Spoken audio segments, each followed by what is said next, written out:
See which one? When I'm talking, it's yeah. There you go. The one I'm talking, it's moving. Yeah, there you go. Sounds good. Yeah. Now there should be audio. It's back. All right, good. Today we're going to talk about Umar Ibn Abd Al-Aziz. We got the Hunmo on Instagram. We got Ali Rad, who is from Macedonia. Mashallah, I got it right this time. I was going to say Mesopotamia, but that wouldn't be right. And I was going to say Eastern Europe. That wouldn't be right either, because Macedonia is not actually like Eastern Europe. Macedonia is more like Macedonia is next to Albania, which is next to Italy. No, but to me, like Bosnians, Chechens, Macedonians, that's all one. Oh, it's Montenegro. Sorry, not Macedonia. It's Montenegro. See, I still got it wrong. I still got it wrong. What is Macedonia? It's Greece, basically. Montenegro is different than Greece. Yeah. So today we are talking about Umar Ibn Abd Al-Aziz. But first, we got an announcement. Okay? If you want to give your udhiyah this year, your qurbani, your slaughter, which is a sunnah mu'akkada for everybody who is capable of doing it, okay? Everyone who's capable of doing it, okay, should give a qurbani. So the standard for fulfilling the sunnah is higher than, let's say, paying zakah. Which means, like, if you're able to do it without, like, feeling a loss and a hardship, you really should do it. All right? So we present to you Operation Eid al-Adha.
There you go. Oh, so you've seen it. So on every scene, you got to turn the audio on. Yeah. All right, Zarathustra. Yeah. And then I don't think my mic is on. I'm picking up from another mic.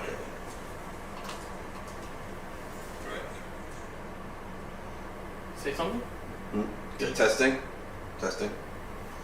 Just follow this cord. Just follow this cord back. You can follow this cord back. You see this cord? This cord should be going into. See which one of the road it's going into. So let's just follow that cord back, and then you'll see which mic on it. Yeah, 3. So you can give your qurbani to anybody as a wakil, but Operation Eid al-Adha by this group, Ame Conscience of France, but they're Swiss, but they speak French. Okay. you will get a video on WhatsApp showing he'll be holding a blade and he'll be holding a sheep. This slaughter is in the name of well, he's not going to be showing the sheep his blade, so he's going to have a hand behind his back. This sheep is for so-and-so, Fulan, son of Fulan, which is you. And he's going to turn around, zzz, get the job done.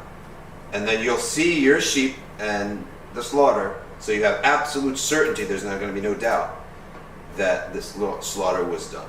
Okay? And then they will, inshallah ta'ala, distribute that meat to the Kenyans, and you'll be able to get record about that. Okay. Any questions?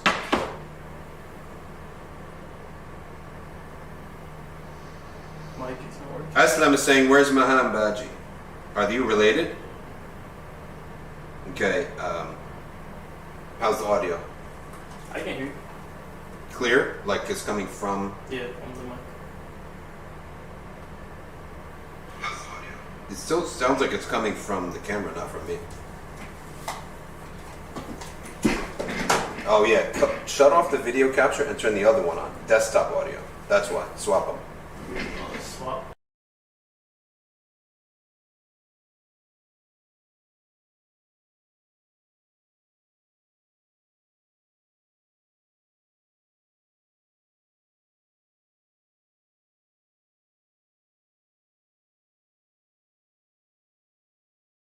The rest will count as sadaqah. Yeah, turn off all the video and turn on the desktop audio.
See that ROA at the bottom there?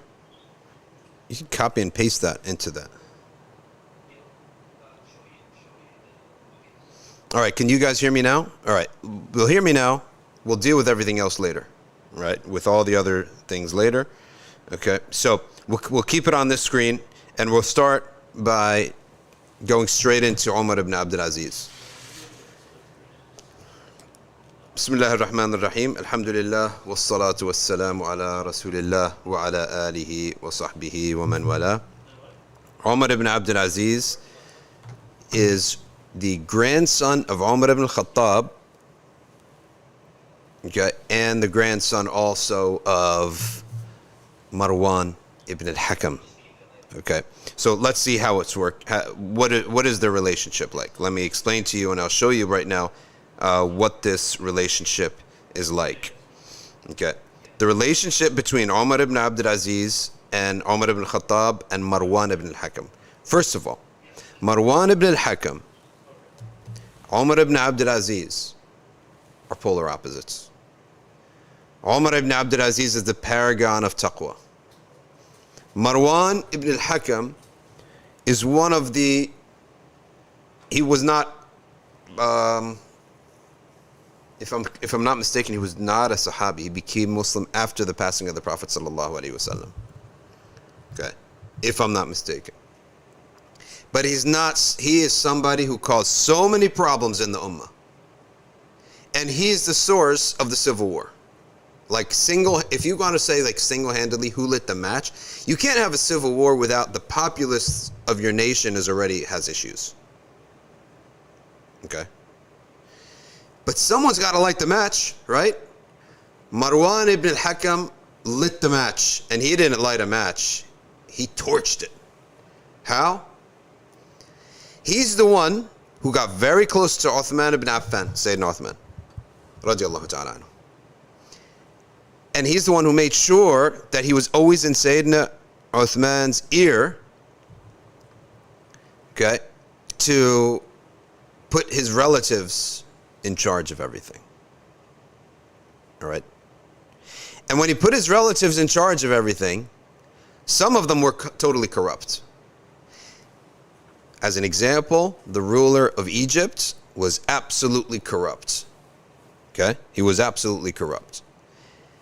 So the Egyptians wanted him out. So they came to Sayyidina Uthman, and amongst them was Muhammad, the son of Sayyidina Abu Bakr Siddiq. And they said, we want another ruler. They said, who do you want as a ruler? They said, Muhammad ibn Abi Bakr. He said, okay, fine. They said, write it in a letter. He wrote it in a letter. Muhammad ibn Abi Bakr. Put Muhammad ibn Abi Bakr as ruler. Marwan ibn al-Hakam then, before that caravan right after that caravan left, he writes another letter with his own handwriting, and he stamps it with the seal of Sayyidina Uthman. What does that stamp say? That letter said, you will get a letter from me saying put Muhammad ibn Abi Bakr in charge, ignore it, and rather when Muhammad ibn Abi Bakr comes, kill him and stay in power. And he sends that out. When they get there, they see the letter and they get the other letter. And they capture that person, and that states, they look at that letter and they see the same seal. The seal of Uthman on this letter, the seal of Uthman on that letter. They become enraged in Egypt. And they travel back to Medina, this time laying siege to Medina, in a sense, not directly, not right away, but they came with many people, and they surrounded the house of Uthman and said, give us, show us, talk about this. He comes out and he said, Wallahi, this is not my handwriting. They ask around. He said, Wallahi, I never wrote this letter to kill Muhammad ibn Abi Bakr. They ask around, and they find it's Marwan ibn al-Hakam's handwriting. This is the Marwan we're talking about. You got, Habib, what's our status to see if we can put the graph on the screen or not? Can we do it? Yeah. Can you drag the audio so that we don't lose audio? If you can. If you can't, don't worry about it. Put the Test it, like, see if when I put it up, if people can still hear. Nah, I'd rather not test it. But did you add the audio though?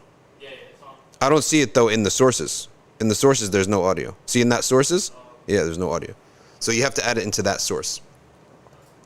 So they ask him, they say, well, hand us Marwan.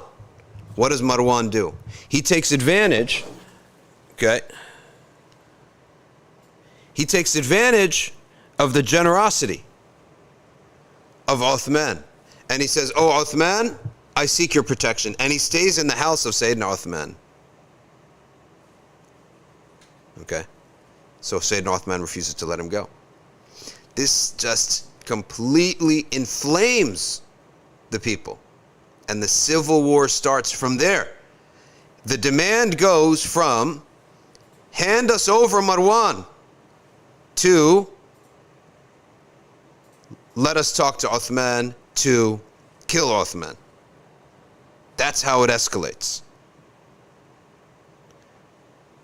And that's where the civil war starts. That man Marwan was like obsessed with putting his family in power. Bani Umayyah. Literally obsessed with putting them in power. And he used Sayyidina Uthman. Time passes. What happens? Sayyidina Muawiyah becomes the Khalifa. Muawiyah is a Sahabi. His son, he passes it on to his son, Yazid. Yazid only rules for a short period of time because his father makes a dua, oh Allah, I see in him good. If I'm wrong, then make his life short. So he dies. When he dies, there's the lineage of Muawiyah is done with in terms of rulers. There's no males anymore. He had other sons, but that line it's done with. So where does it go? It doesn't go to his brother, right? Yazid's brother. Or did he have brothers? Yeah, I can't remember. But it goes to his uncle. It goes to Marwan. Marwan is the Khalifa now. Can you believe this? This one who started all these problems, all right?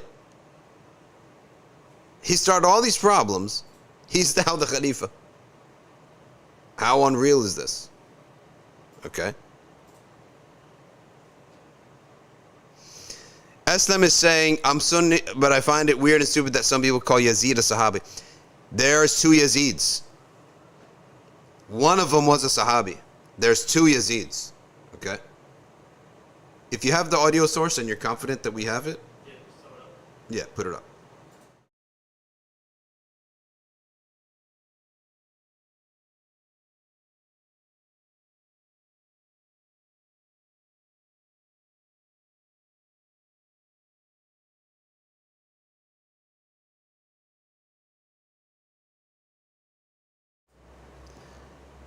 There's two Yazids. That's why. There's Yazid ibn Abi Sufyan, and he was a Sahabi. So don't confuse, there's two Yazid. There's two different Yazids. Okay? And there's two different Abu Sufyans. There's Abu Sufyan ibn al-Harith ibn Abd al-Muttalib. He's a direct cousin of the Prophet sallallahu alaihi wasallam. There's two different Abu Sufyans. There's two different Yazids. So don't confuse the two. All right? Now, Marwan, he becomes the Khalifa. And then he passes it on to his son. And he has a couple sons, but the two prominent sons are Abd al-Malik and Abd Al-Aziz. Abd al-Malik becomes the Khalifa. Time passes, he dies. And his son, Sulaiman ibn Abd al-Malik, becomes the Khalifa. And that's where our story begins. So that's from the father's side. It's Marwan, Abd Al-Aziz, the son of Marwan, marries the granddaughter of Umar ibn Khattab. So let's take a look now. Let's shift now. We shifted from Marwan's side. Let's go to Umar ibn Khattab's side. I said Umar ibn Aziz. I meant the granddaughter of Umar ibn Khattab. Umar ibn Khattab is walking one day. Now listen very closely to this amazing story to see the purity of the lineage of the mother's side of Umar ibn Abd Al-Aziz. So Umar ibn Khattab, the Khalifa, he's walking. And he hears a conversation. And Sayyidina Umar, it is his right to walk in the streets. If you're talking in your home loud enough that he could hear you, well, that's your problem. Okay? So he's walking in the streets, and he hears a conversation between a mother and her daughter. The mother says to the daughter, all right? The mother says to the daughter, add some water to the milk. She says, no, Umar ibn Khattab said that everyone's doing that now, and to stop doing it because it's ghish, it's cheating. She says, but no one's going to see us. No one's going to know. She then says, well, Allah's watching us. And Umar ibn Khattab hears this, and he marks the house. He goes back to his family. He said, who here is not married? They say, your son Asim. He said, he's looking for a wife. I have somebody. He says, will you marry the woman that I suggest for you? He says, yes, I'll accept the suggestion of my dad. He then sends somebody, says, go and find out what family is this house and who that girl is. They go find out, and they find out who that family is, and Sayyidina Umar sends a proposal. They accept the proposal. And Sayyidina Umar ibn al-Khattab's son, Asim, the son of Umar, marries that girl. From one incident, Umar said, that's the girl I want in our family. One incident where the mother says, add some water to the milk. The girl says, but Umar just announced in the khutbah, we're not allowed to do this. Because it's you're cheating. She says, no one's going to see us. She says, but Allah's watching. Right? Like the iman settled in her heart. That was it. That's all it took. And they married. That child, okay, that marriage, okay, produced a girl. We don't know her name. We know her by her kunya. What is a kunya? A kunya is a nickname. Her kunya, she ended up having sons. One of the sons was Asim. The next son was Umar. You see, it's one of the customs of the Near East and or the Mediterranean area. And the Sham, specifically the Sham. Sham is like the Damascus, the Arabs, they do this. Okay. Is that they have the names keep going back and forth. So I have the oldest son names after his father. That oldest son names after his father, and so on and so forth. So you have like Asim Umar, Asim Umar, Asim Umar, all the way down the lineage. That's why it could get confusing sometimes. Okay? But out of respect to the father, the first grandson will be named after the father, and so on and so forth. So you have here Umar ibn Khattab, his son Asim marries the girl who refused to cheat on milk. They have a daughter, okay?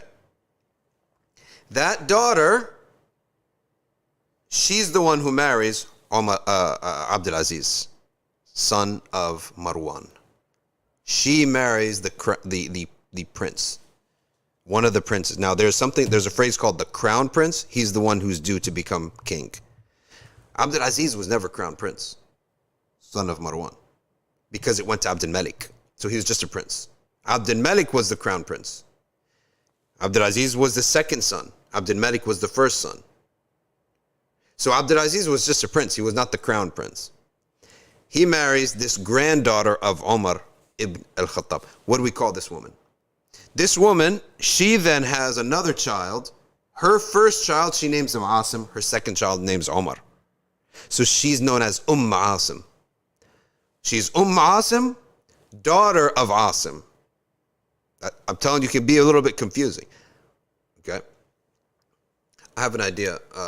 Why don't you throw the imagery on this scene, which we already have the mic on, so that everyone could see the graph that we made for them.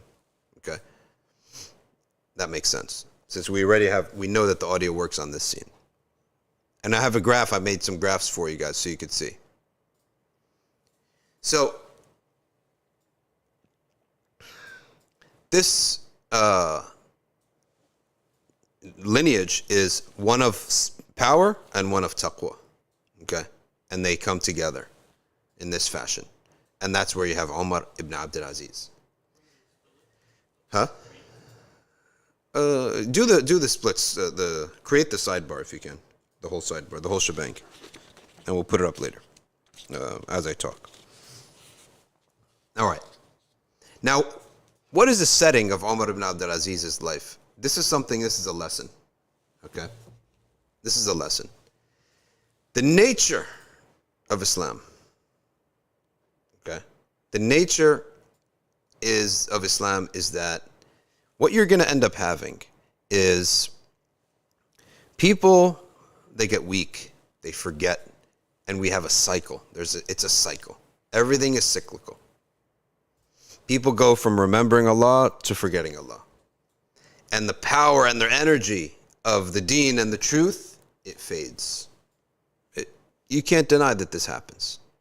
And that's exactly what happened. Okay? So by the time the Umayyads rule, the Umayyads are all about collecting money. That's what they become.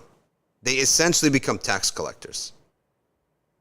And it's all about wealth, and they bring back their Jahili mentality of tribalism. Okay? Now, by the way, some people may ask, let's go back to this, the daughters. Why aren't the daughters' names known, right? Like, why don't we know these things? There are fashions and whims and fads in every generation. Okay? Until recently, it was something that you don't want. If you're a woman, the more noble you are, the more veiled you are. Okay?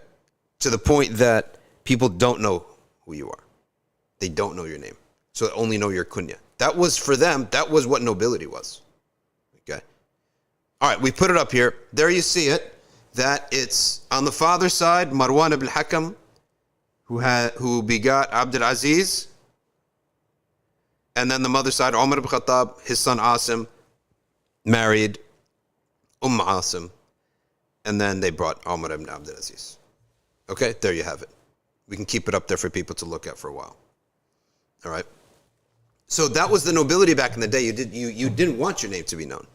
Okay, it was like a thing. Like, what car do you drive? And that's how they wanted things to be. Now back to the setting.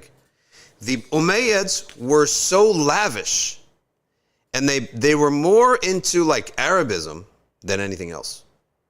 They were more into the idea of being Arabs, and that did have a value. Okay, one of the values is that they spread Arabic everywhere. That was a big deal. Okay, whereas if you're more into just Tawheed, you'd be more like, well, the language we all speak is not the issue as long as you understand the Quran and learn academic Arabic. Today, most of the Islamic world, most of the scholars of the Islamic world, they could probably converse in classical Arabic, but mainly it's academic Arabic. What is academic Arabic? I can read classical texts. It doesn't make a difference if I can negotiate with a taxi cab or not. That's not important.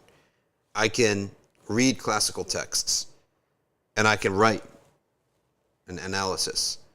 But do I have to chit-chat in Syrian or Moroccan or Egyptian dialect or Khaliji? It doesn't make a difference, right? So that's so if we were cared about dawah, that's what we would care about. But we would necessarily care about the way they pushed the Arabic. But they did a lot of bad things. They reinstated tribal alliances. They became essentially collectors, and they treated the public funds like family funds. They treated it like a monarchy, where the money that's collected is our family's money. They would only put in their family, and so they were far away from any moralizing, any da'wah, any wa'adh, and they just left that to the ulama as long as the ulama left them alone. If the ulama bothered them, they dealt with them. Okay. So what we have here is that a complete degeneration within the time of the Umayyads. And when I took art history class with Scott Redford of Georgetown University, This guy had grown, his dad was a diplomat, Scott Redford. His dad was a diplomat and eventually ended up in Lebanon. And he grew up there. And he fell in love with Islamic art and architecture, came back, went to Harvard, did a degree on Islamic art and architecture, did a big PhD. And then he started to, he became a professor. So he had a great class, by the way. His class was really good. I learned so much about Islamic art and architecture. And one of the things he said is that until the 1990s, archaeologists were discovering ruins of Umayyad party houses. Party houses from the Umayyad times. And they could tell it's the Umayyad times because of the nature of the art and architecture. So what they would end up finding is that there were pools. Okay. These pools, it had been written, would be filled with wine. And would be filled, and they would have the naked slave girls go swim in them. They were basically having these monster bashes and parties all over. And that's what their princes were doing. They were far from the deen. At that time, though, there were preachers that had to fight back this dissent. They had to resist this dissent. Amongst them, Sa'id ibn Jubayr. And one of the greatest of them, if not the greatest, was Ali Zayn al-Abidin ibn al-Hussein. And he fought hard to do this. How? By living the exact opposite. So, whatever the fitna is, the resolution is to do the exact opposite. Right? Like the medicine has to be the opposite of the disease. So at that time, the disease was not kufr, was not shirk anymore, like the time of Quraysh. It was not like in the time of Sayyidina Umar, enemy armies. It was not in the time of Sayyidina Ali, religious confusion and sedition. You see, every era has a different disease, right? The disease at that time was extravagance, corruption, financial corruption, and all these things. That was the disease at the time. So what is the antidote? The medicine? Simple life. Ali Zayn al-Abidin ibn Hussein lived a simple life. Sa'id ibn Musayyib lived a simple life. Hassan al-Basri lived a simple life. They all tried to portray living the simple life. Okay? And we're going to put up a slide right here. You'll see it. You'll see the Umayyad mosque. And the Umayyad, at that time, the art and architecture of the Umayyads was more like depictions of paradise. Right? Every time and every culture eventually had its own, you can make it as big as you need to do. All right, so we're going to put this slide up, but it's actually covering a little bit. Okay. It's covering the mosque a little bit, but it's okay. Right? I covered it with text. But you'll get to see what it looks like. Right? And that's the Umayyad Mosque. It was actually a church, which was part of the conquered territories. And therefore the Muslims had the legal right to convert it into a masjid. And they did that. And that is what, until today, the Umayyad Mosque. And it's a blessed, I'm looking at it here. Yeah. It is a blessed masjid. Right? There's the amount of ibadah that has been done in that mosque. The amount of everything that has been done in that mosque is amazing. Ilm, ibadah, salihin, awliya that lived in that masjid. Okay? And worshipped Allah in that masjid. So these preachers, the theme of that time was do the right thing with your money. Stop using state money and live a simple life. Leave off this dunya. And that's why all of the original Sufiya, the OGs of Tasawwuf, okay? The Sufi OGs, like Ibrahim ibn Adham. What was their style? What was it like? It wasn't even about a lot of dhikrillah. It was about leave off this hayat ad-dunya. Why? Because the disease that the Umayyads spilled upon the Ummah, I'm not saying all Umayyads were bad, right? Was about wealth. What is today's disease? Today's disease for us Western Muslims. This is Damascus, this picture here we're talking about. The Umayyads settled in Damascus. Okay. Until today, no offense to anyone from Damascus. They're very elite people. It's as if some of that elitism of the Umayyads like absorbed very early on into Islam there, and it never left. When I see someone from Damascus, don't get offended. When I see someone from Damascus, I'm on guard. Why? This is an elitist. This is not an Egyptian you can chill with and just unwind yourself. This is not a Moroccan where you could be as odd as you want to be in front of him. The beautiful things about Moroccans, they don't care how weird you are. Okay? Egyptians, you could be as informal as anybody. You could be the most relaxed person you want around the Egyptians. When you're around the Damascus, you better sit upright. You better fix yourself. You better be perfectly formal. He may be the nicest guy in the world. That's how they are. They're very formal. And the jahil of them, the people who are far away from Islam, they're very arrogant. Like the people who are very far away from Islam, they got their nose in the air. And that's Damascus. We're not talking about Halab, nice people. Other Hims, all these other cities, they're considered the nice people. But Damascus is the oldest city in the world. Their original Islamic roots is through Muawiyah and the Bani Umayyah, very elite people. That's their roots. And they ruled right away. Something like 97 years or something. They ruled. They were so competent. You have to understand this about Sayyidina Muawiyah, Marwan ibn al-Hakam, all the Umayyads. They knew how to control things. Nothing got out of hand with the Umayyads. They didn't play games. But they had no business with the deen. They had ledgers. When Sayyidina Umar Ibn Abd Al-Aziz took over, the amount of documentation that the Umayyads did is unbelievable. They had ledgers for everything, okay? They were accountants. They were businessmen, all right? Let's go back. The fitna in that time was the extravagance and the misuse of funds. Well, are we just studying these people here? Or are we going to take a lesson for ourselves? What's the fitna for our time? It's adopting beliefs that are just totally against Islam. The fitna today is not extravagance, right? Today, you're not making a big deal if you go live simply, right? It's not affecting anything. Okay. Hey, Habib, could you pull up the slide that has the border? I just emailed it to you. You go and live a simple life today, you're not affecting anything. Today, to live the fitna of today is the adoption of ideas and beliefs and political, moral, spiritual, religious positions that are completely contrary to Islam. That's the fitna of today. So what is the antidote to that?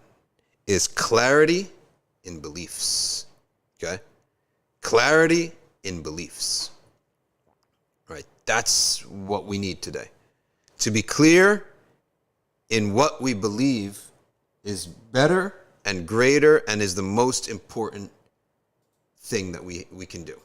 It's to be clear in our beliefs. And we don't believe in this. We do believe in that. That's the fitna of today. And I'm telling you, when I look at the situation and someone says, listen, I don't believe in this latest fad, I'm against it. It's almost like that is their martyrdom of today. And that's the medicine. It is to study, to learn what our deen is, to be clear about it, and to have the guts to declare it. Okay? And face all the backlash. Hopefully you won't face any backlash. Okay? Certain things, it should be in the bottom, the last email I sent you. Yeah, click on all those. You might see them there. Yeah, see that one? Does it have a border on it? No, I never sent it to you? No, I never sent it then. Okay, it's okay. No problem, no worries. No problem. Certain things should not have nuance in them. You don't need nuance. There's no nuance.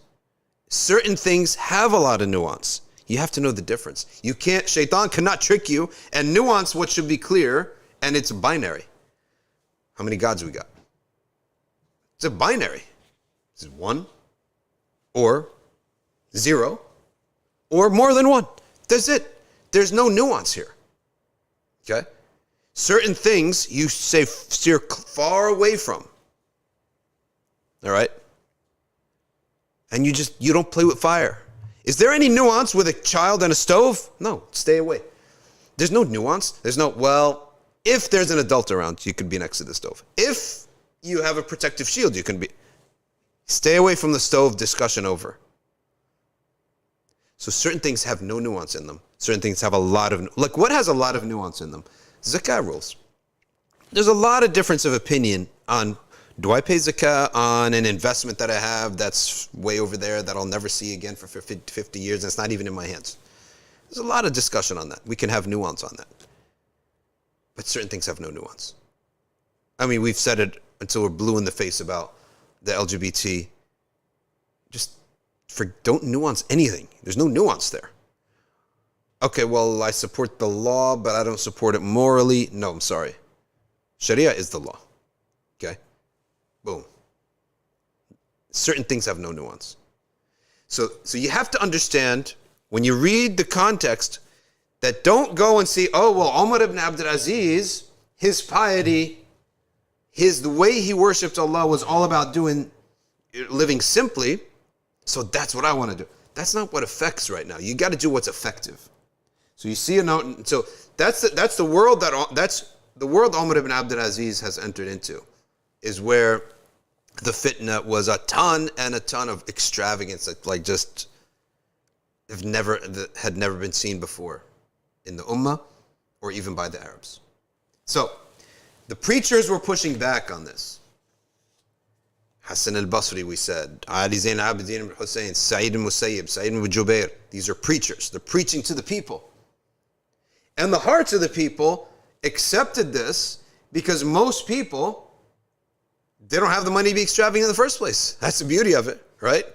It's like, yeah, I can, this is a layup, right?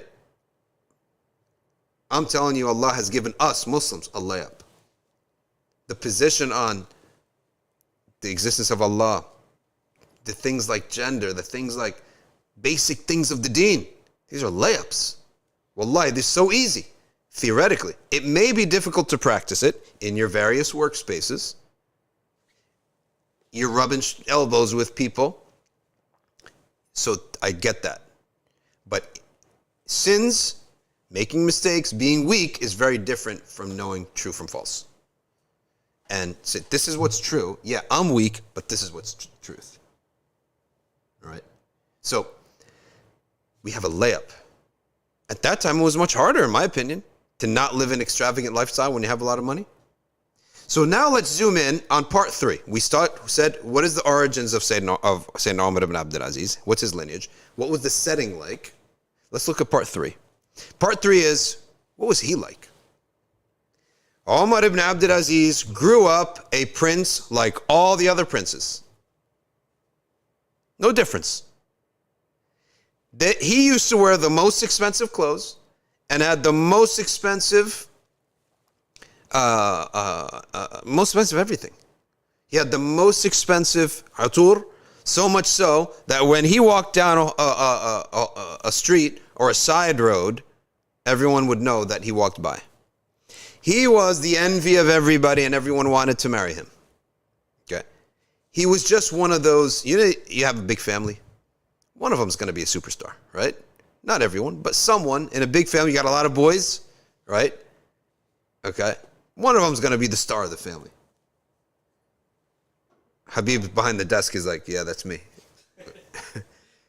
Right? You got a huge family, and he was one of the older grandsons of Marwan ibn al-Hakam. Okay? Even though his dad was not the oldest, but he was one of those. Sometimes it happens. Sometimes it happens that the younger child gets married and has a boy first before the other one, before the older sibling. So his cousin his uncle was the Khalifa. Then Abdul Malik ibn Marwan, he's the one who built the Dome of the Rock. Abdul Malik ibn Marwan is the one who built the Dome of the Rock. Okay? And his cousin becomes the Khalifa after Abdul Malik dies. So his cousin is now the Khalifa, right? Sulaiman ibn Abd Malik. Sorry, he wasn't, Umar Ibn Abd Al-Aziz was not the oldest of the grandsons, but he was one of the older cousins. Okay, so Sulaiman ibn Abd al-Malik is now the Khalifa. Umar ibn Abd Al-Aziz gets appointed to become the mayor or the governor of Medina. This is a massive, massive, massive turning point in the life of Umar ibn Abd Al-Aziz. Why? He gets there and he finds Medina is a city of knowledge. This is a city of knowledge and a city of piety. This is not Damascus. This is not where he grew up. Like you grew up in New York City, right? You grew up in Manhattan, then you get a job in like a more spiritual city. I can't think of an example in America, right? But he grows up in Damascus. He gets the job as governor in Medina. When he got that job, he started to change. He's a young governor. All the ulama are older than him. So Allah, in fact, made it easy for him to respect these governors. You see, these scholars. See, if you're older and all the scholars are younger, it's hard for you to respect them, right? They don't know anything about the world, okay? It's hard for the elder to respect the younger. But he goes in and all the scholars are older than him. He respects them. He honors them. When they speak, he gets embarrassed. He follows exactly what they do. Until the bond between him and the scholars is like an unflexible knot. They love him. Of course, an Umayyad Khalifa coming here, and they're like, okay, who's this young hotshot who's ruling over us now? That's how it starts. But over time, his respect for the scholars renders him and makes him beloved to them. He studies with them so much, he becomes a talib ilm. He becomes a talib ilm, right? And he becomes a faqih as well. So yeah, he's very nicely dressed. He's the governor, he's the ruler. But he becomes, first it starts from respecting these elder scholars, to studying with them, sitting in their gatherings, to being their students, to being a faqih himself. Okay? So much so that Imam Malik, generation later, when he quotes and he gives evidences, the saying of Umar Ibn Abd-Al-Aziz is evidence for him. And the greatest scholars that Malik says their word is law and is sunnah are the 7 jurists of Medina. Who are they? They are the 7 that Umar Ibn Abd Al-Aziz was known to call them to the majlis for counsel. And on top of that, there were 5 more added later on. So in the beginning, there were just 7. And then later on, 5 more were added. And these are known as the fuqaha as-sab'a, the 7 jurists of Medina. When they agree on something, that fatwa is sunnah. Okay? When they had something, the way they did things, that is sunnah. That is greater than anything else, because they are the inheritors. They are the elites of the scholars of the 2nd generation. They were tabi'een. They had met sahaba, all of them. So that's the third part of our talk today is the character, the personality, and then the upbringing, and then his move into the world of politics. And when he was assigned to Medina, that transformed him. He was still the Umayyad prince, and he still hadn't fulfilled what would become his greatest legacy. Okay? That element of his character, which was austerity, had not yet came about. There was no reason for it to come about yet. Umar Ibn Abd Al-Aziz was one of those special kids as a youth who he gets life. And Habib Umar has a video clip in which he states, he quotes Umar Ibn Abd Al-Aziz, in which Umar Ibn Abd Al-Aziz says, "Ma hamamtu bi shay illa adraktuhu." I never desired something except I got it. Every time I put my eye on something, I get it. Okay? Hatta al-khilafa wa niltuha. Even the khilafa. And I got it. Now we enter the fourth part of this talk. How did he become Khalifa?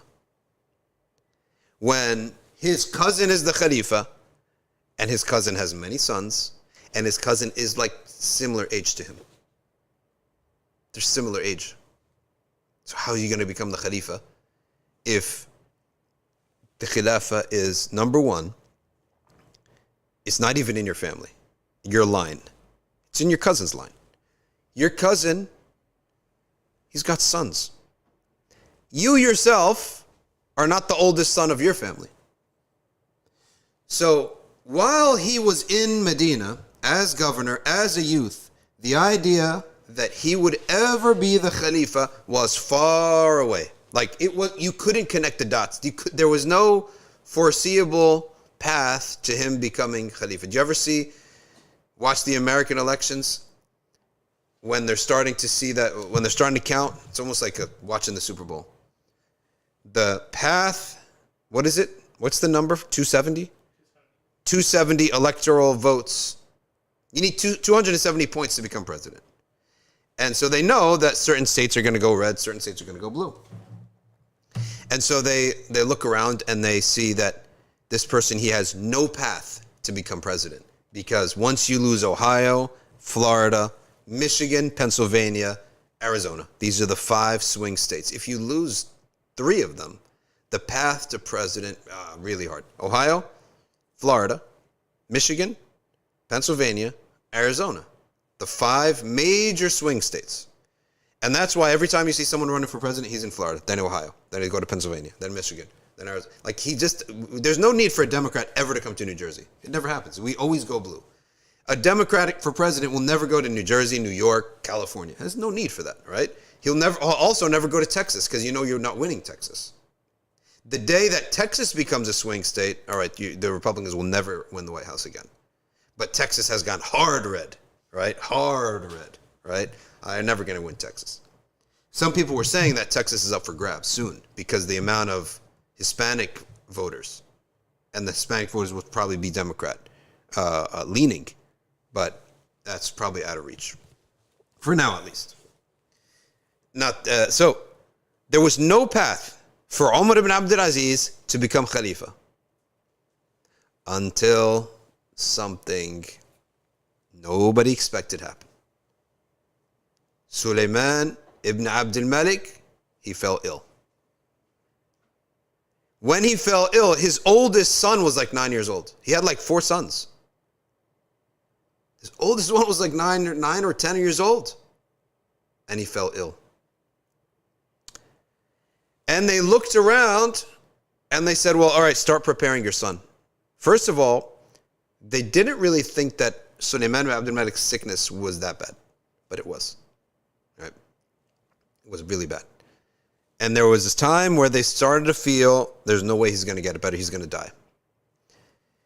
So he started to dress up his sons and put them out. But nobody respected this. And the viziers were like, no, we're not accepting this. One of the signs of the weakness of a monarchy is when they start putting up like 10-year-old kings, right?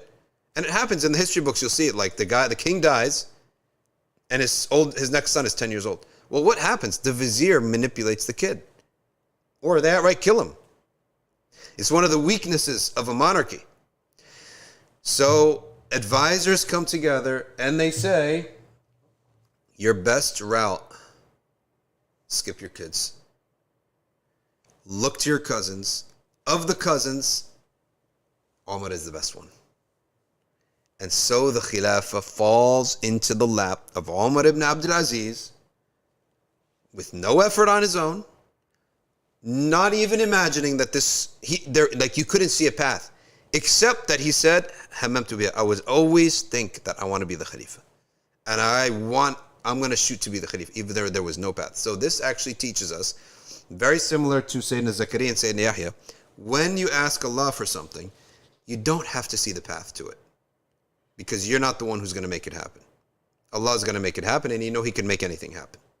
So you don't have to see a path to it. And this is one of the mistakes that many, many people make. They never even do something because they think that they have to see the whole path to that goal before they even start, or they even desire it. And that's why they never achieve anything. Okay? And that's why the real achievers in life are dreamers.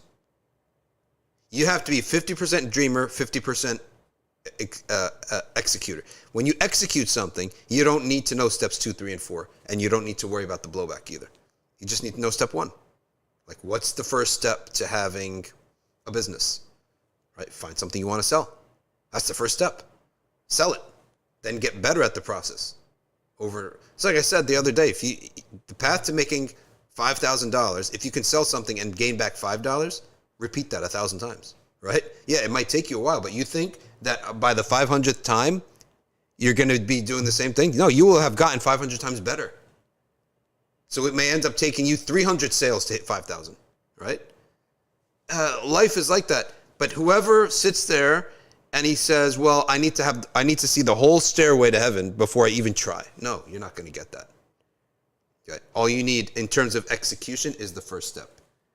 And in terms of goals, you don't even need to see anything except you know that Allah can make this happen, so I'm going to want it. I'm going to go for it. So that's what Umar Ibn Abd Al-Aziz did, and that's how he became Khalifa. That's part 4 of today's session on Umar Ibn Abd Al-Aziz, how he became the Khalifa. Number 5. This is the lesson that we can all, implement in our lives. Because كلكم راع وكلكم مسؤول عن رعيته. Okay? Every one of you is a shepherd, and every one of you is responsible for their flock. By the way, you can get this book at meccabooks.com. Okay? And you can put Safina as the code, and you can get the book. All right? Mecca book, get this book. Put Safina in the code, in the, what do they call it? Coupon code. All right? And you can get a discount. It's a really good book. So, and I'm giving you the summaries. What is the lesson that we can learn from his methodology? When Umar Ibn Abd Al-Aziz became the Khalifa, he viewed himself as the inheritor of Umar ibn Khattab, not Marwan ibn al-Hakam. And that's the beauty of intermarriage. Okay? So the cross-pollination of Umar ibn Khattab and Marwan ibn al-Hakam, you think, what a strange combination. Okay? No. Allah knows what He's producing through this. He viewed himself as the inheritor of Umar ibn al-Khattab. He had the same name. So you tend to have an affinity of people who look like you and who have the same name as you. Any of you has many kids? You have one kid that looks like you and one kid that doesn't. You have to be fair in your words, in your hands, right? And as much as you can and with your heart, but you can't control your heart. I guarantee you, whether a father says it or not, he'll never say it, but you will always lean towards the kid that looks like you, right? The kid has the same eyes. It's the eyes. The most important thing is the eyes, right? The kid has the same eyes as the dad. You're going to feel like if you have an affinity to that kid. Me and you, we're connected. Kid that looks completely different from you, it's like, of course, he's my son and everything. But he looks completely different. There's a different connection. Taqwa can change this, though. There's 2 types of love. There's a love that is rational based. There is a love that is personal, natural, and there's a love that is spiritual. You got to understand this, and you have to know this. It's going to help you a lot in life. Love that is is rational is about rights and responsibilities as Allah has given me. I have to give you the equal attention as I give you. I gave you a gift worth $5. I have to give you a gift worth $5. I let you pick the gift. I have to let you pick the gift. I scold you for doing that. I got to scold you for doing that. That's the rational love. It's fairness. Okay. The natural love is what I just said. Like, if you see someone who looks like you, you're going to naturally love them. If someone is on your personality type, you're going to naturally love them. Okay. If you're competitive and you got one kid who's competitive and one kid who likes to make peace, you're going to like the competitive kid, right? Or we should say not make peace, because that's not the opposite. Maybe like one kid who is not competitive, right? You're going to feel aligned with the competitive. That's the natural love. Regarding that, the Prophet ﷺ said, nobody controls that. He said, oh Allah, judge me by what I control, not what I can't control. Because he loved Sayyidah Aisha more than anyone else. Sayyidah Aisha had a magnetism to her. Okay? He loved her. Thirdly is spiritual love. Spiritual love is from Allah subhanahu wa ta'ala. If two people have taqwa and they go worshipping Allah together and they go doing things of ibadah together, Allah ta'ala will bring them together. And that, for many husbands and wives, you wonder. Sometimes from your grandparents, all of our lineages, there's going to be an arranged marriage. There will be in our lineage a moment where, by the way, Mona Lisa decluttering, if you want to see the whole video, swap over to YouTube. Go over to YouTube to see the whole video, to see the whole screen. Because when we use our camera, I'm talking to the Instagrammers here.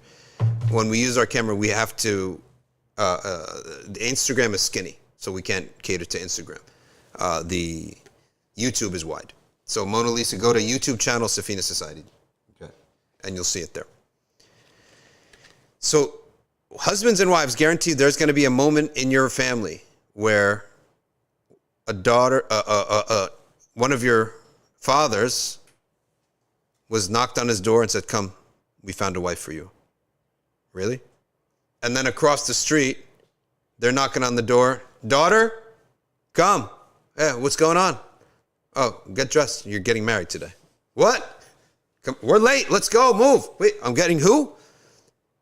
What do you mean who? You don't ask that question. You get married. Khalas. That's it. Rely on Allah. Game over. How many times did this happen in India? And I'm sure it happened everywhere, right? The whole family. No, the whole family. The bride is the last to know. She has no clue what's going on. Husband is like, who? Go and say salam alaikum. Say salam alaikum to who? That's your wife. What? And they went on, they lived happily ever after. Now, I don't know how many times they lived happily ever after, we'll never know. But some people have seen these types of marriages and they worked. Sometimes they worked, sometimes it didn't. Right? I really wish to know if when people choose their spouses, what are the chances of marriage? In the same era, if they were completely chosen by random, how many times it would work? Because I think that people's personality, some people say, all right, I'm going to make this work. I'm going to change myself. But key is spiritual connection between the two is both of them have taqwa. If a man has taqwa towards his wife, what does that mean? Shoot, I upset her. I shouldn't upset her. Okay? I'll go make things right. And she has taqwa to her husband. What does that mean, taqwa? Don't we have taqwa to Allah? Yes, taqwa to Allah is always through something, right? A test of some sort, right? And that's the husband. And she says, for example, I know that he doesn't want that, so I'm not going to do it. Okay? And he says, you know what? She's doing something that's not right. I have to advise her. Or she says, he's making business with these people who are no good. I have to tell him. Fear Allah. Oh, husband. Okay? And they have taqwa towards one another. They never let each other go into deviation. They never let each other be upset. When they make salah together. They make sure that's taqwa towards one another. Then Allah Ta'ala puts a spiritual love between them, and that is more reliable, more predictable, and more longer lasting than natural love. Natural love, I love her because he's so beautiful. I love him because he's so funny and handsome and rich. That stuff can all go. And another guy could come who's richer and funnier and more handsomer. And another woman could come because if you look at the same woman for 10 years, you think that you're going to have the same wow excitement. You get used to that, right? And not to say it goes away, but it's not something to build anything on. It's a nice perk, right? That's all else. That's what it is. It's a nice perk. Natural love is a nice perk, nothing more, right? Spiritual love and rational love, the taqwa towards one another, that's what works. Okay? So how did we get into that subject? What were we saying that we got into this topic of? Oh, I was saying, Umar Ibn Abd Al-Aziz, he felt an affinity to Umar ibn Khattab. So when he ruled exactly like him. What was the methodology of Umar Ibn Abd Al-Aziz? This is the important part here. It's a management philosophy. Until today, it's the number one marriage philosophy. Top down. Which means what?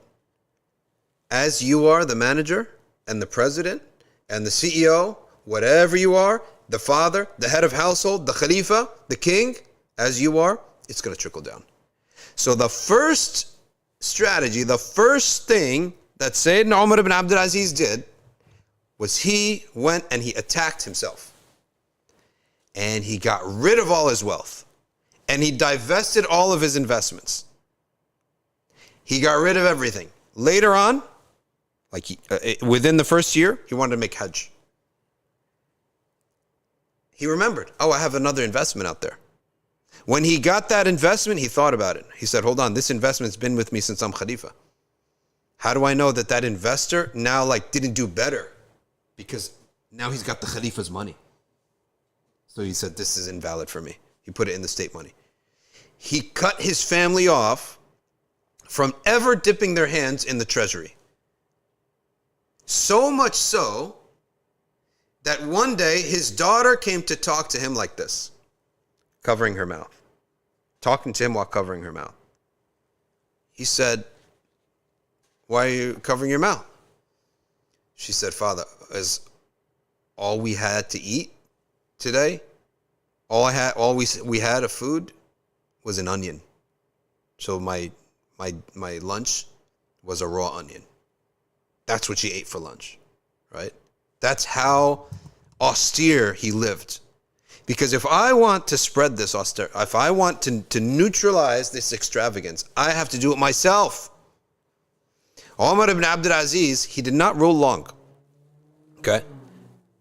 Within a very short period of time, they could count his ribs. And how do we know that? He was making tawaf around the Kaaba for Hajj. And his ihram was, right shoulder has to be uncovered, right? It dipped because he was so skinny, they could see his ribs. So whatever you want to see in your family, whatever you want to see in the community, do it yourself. Because it's naturally going to seep down into the people. And anytime you go into an organization, and this organization has a character, let's say this organization, it's like everyone in this organization is arrogant. I guarantee you the leader's arrogant. It cannot be any other way. Everyone in this organization smiles. The leader smiles, right? So the best way to influence a group is to do it for yourself. Then he attacked his own, when I say attacked, I mean he moved on them with this philosophy, his own family. And he made sure none of his children and his wife did not eat or dress or ornament the house from the state treasury. And he said, we have to have the house of the simplest Muslims. Now, the Khilafah was ruled from the palace. The palace of the Khalifa was, before him, was so out of control with extravagance, he turned it into a monastery. And the elites stopped coming. The elites of the Umayyads, they stopped coming. There's nothing to do there. There's no 7-course meals here.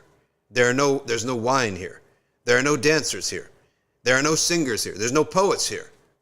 Okay? There's no philosophical discussions here. No. This is Umar ibn Abd Al-Aziz. None of that nonsense. Okay? Second thing he did. What is the purpose of our state? That's the question he asked. Okay. What's the purpose of all this? Purpose of all this, that we, Umayyads, have become nothing other than tax collectors. So much so that when people came to become Muslim, to enter Islam, they were previously paying the jizya, a decent tax. And they would enter Islam, what would the Umayyads do? Turn them away. If you enter Islam, you don't have to pay the jizya anymore, right? So they said, we want the jizya. So they would turn them away.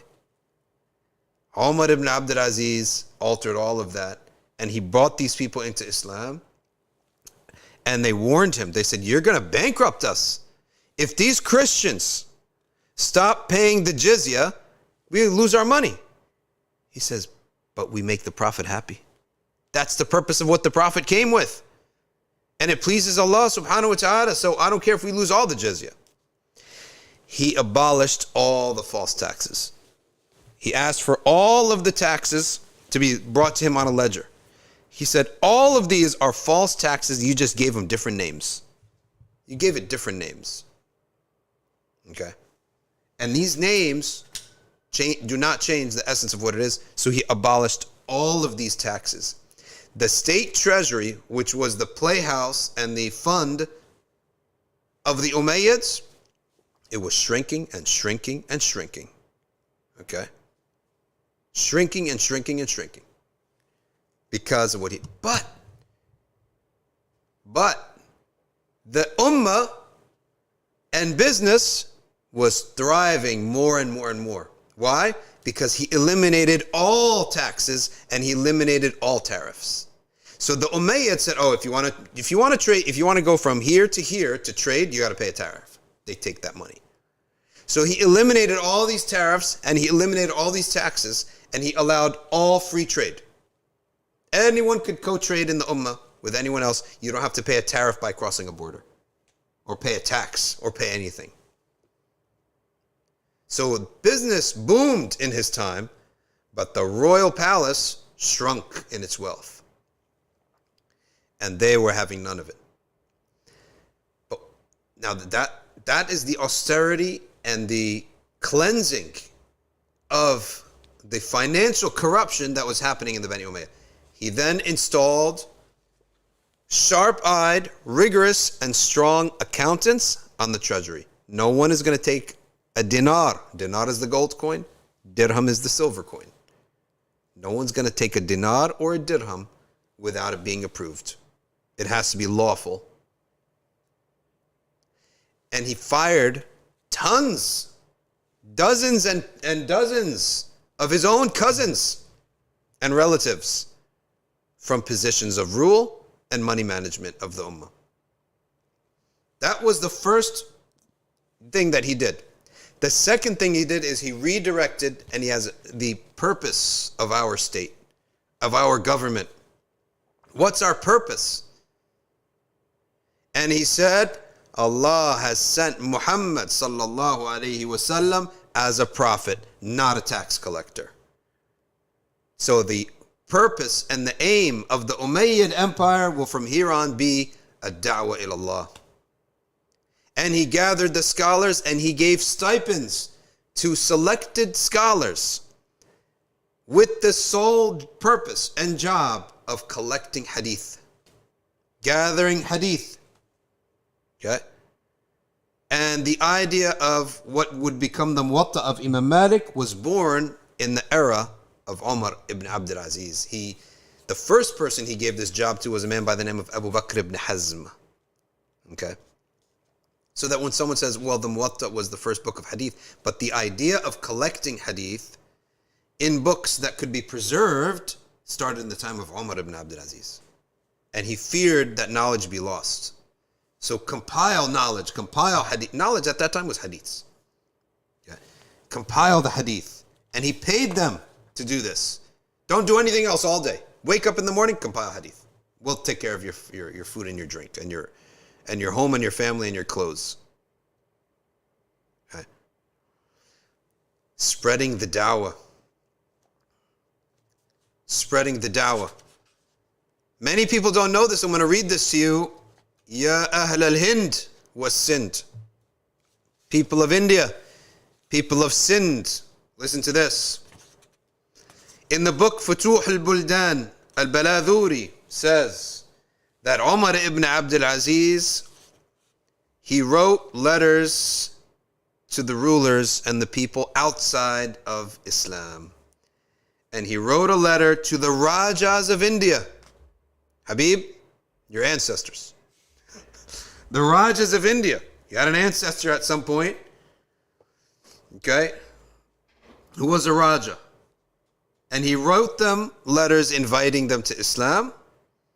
If you do so, I will guarantee the existence of your kingdom, cooperation with our kingdom, okay, and you will get all of the rights of a Muslim. We will defend you, and we will not come near your money if you accept Islam. Okay? Because when we do the da'wah, we don't say, oh, only accept Islam just for the sake of Allah alone, nothing else, no matter what happens to you. Yes, we know that that's the goal. But when you bring someone into Islam, you lure them even with security of the dunya. Didn't not the Prophet ﷺ write letters? Aslim taslim. Enter into the Islam, you'll be at peace. Otherwise, there might be a war. Okay? So, the name and the fame of Umar ibn Abd Al-Aziz reached these lands. Ismail ibn Abdullah, the governor of the Maghrib, okay, he also did the same thing. Okay, he initiated da'wah on the command of Umar ibn Abd Al-Aziz and the example of Umar ibn Abd Al-Aziz to the Berbers. And it says here that when it comes to India, seven major governors of lands accepted Islam at these letters, because of these letters. And the people around them all accepted Islam, and they changed their names. They didn't have to, but they changed their names, unless it was like Abd of, what's their Hindu god called? Shiva? Unless it was like Abd Shiva, then they didn't have to change it, but they changed their name to Muslim names. In North Africa, they did the same thing. Okay? Dawah to these tribes. Ma wara an-nahr, trans-Oxania. Trans means to pass, and I guess Oxania must be the river, one of the names of the rivers. But in Iraq, there's the Tigris and the Euphrates River. Beyond that river is what the Islamic heritage we call the lands ma wara an-nahr, that which is beyond the river. Okay? And that leads to Persia, to Khurasan, which is today's Afghanistan. He sent letters to these people of Khurasan, ensuring them, okay, you will not lose anything, and you will gain our protection. Okay? And many of them entered Islam. So the first thing that he did was the financial reforms. He stopped the corruption. He stopped his family dipping into the state treasury, and he eliminated illegal taxes. The second thing he did was the da'wah. And he made his governors du'at. Go do da'wah. The third thing he did was he commanded the right and forbid the wrong. Okay? He started commanding the right and forbidding the wrong. He would write to people, to governors, okay, and he defended the Sharia inside the land of Islam. Really, we should have mentioned that second, because that makes more sense than to come after da'wah. Okay? And he wrote to his governors. He made them preachers of this too. And there were a lot of different instances, and we have a lot of his letters here. Right? His troops, for example. Where do you dwell? How do you trade? For example, funerals. Yelling at little things even. Women going to attend the burials is makruh in the Sharia. And it can opinion haram in the Sharia, right? Like the Prophet forbade it, but then he didn't say something if a woman showed up. But he forbade it, But he didn't say anything if a woman showed up. I mean, she's showing up, it's a sad time. It's not the place to forbid the wrong. So it has to be done outside the funeral setting. And he did. So that's one of the things that he did many other things, little things and big things. The last part of our talk. Allah subhanahu wa ta'ala says, وَتَوَاصَوْا بِالْحَقِّ وَتَوَاصَوْا بِالصَّبْرِ. If you're going to establish the haqq, you have to have sabr. Because not everybody likes the haqq. A lot of people do not like the truth. And his own family could not withstand what he was doing. His shrinking their access to state funds, his firing them, and his trajectory and complete transformation of the trajectory of the ummah, the state, the Umayyad state, from collecting money and partying and enjoying it to dawah, forbidding the wrong, collecting knowledge. They couldn't stand it. After 2 years and a few months, they poisoned him. They had a servant poison him and he died. He only ruled for 2.5 years. Umar Ibn Abd Al-Aziz, his reign, he was this famous that he is the mujaddid, the first mujaddid of Islam, and they killed him after only 29 months of rule. He did not even reach 3 years of rule.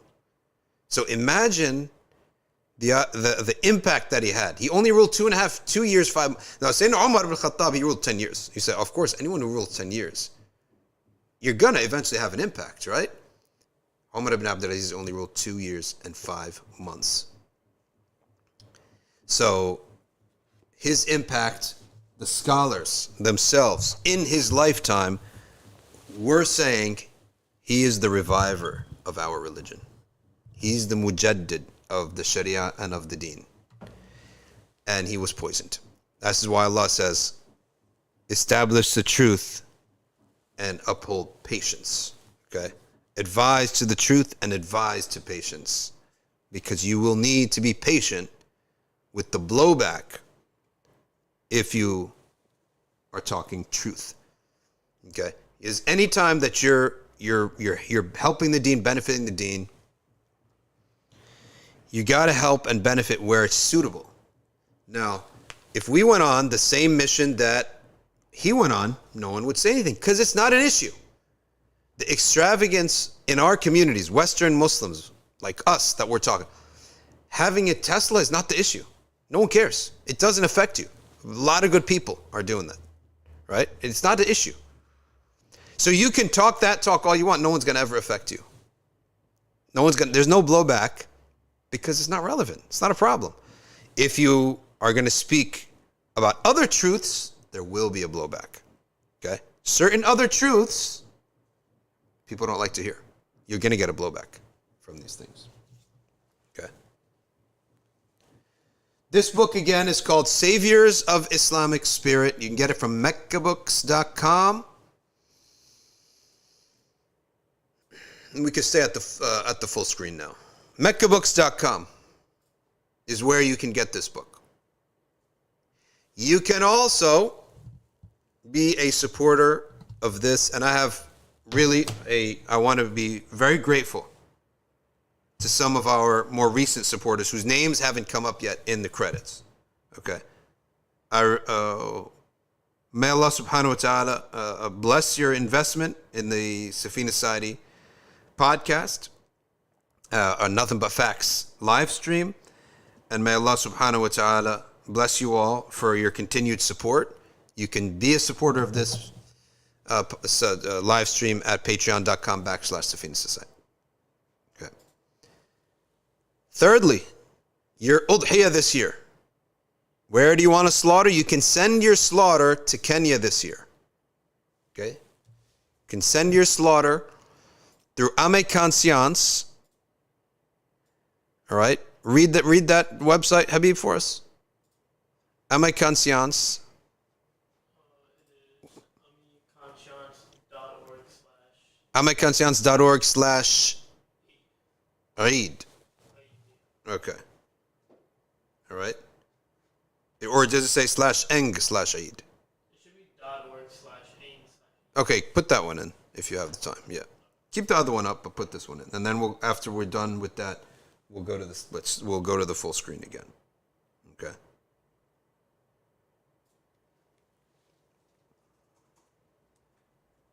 All right.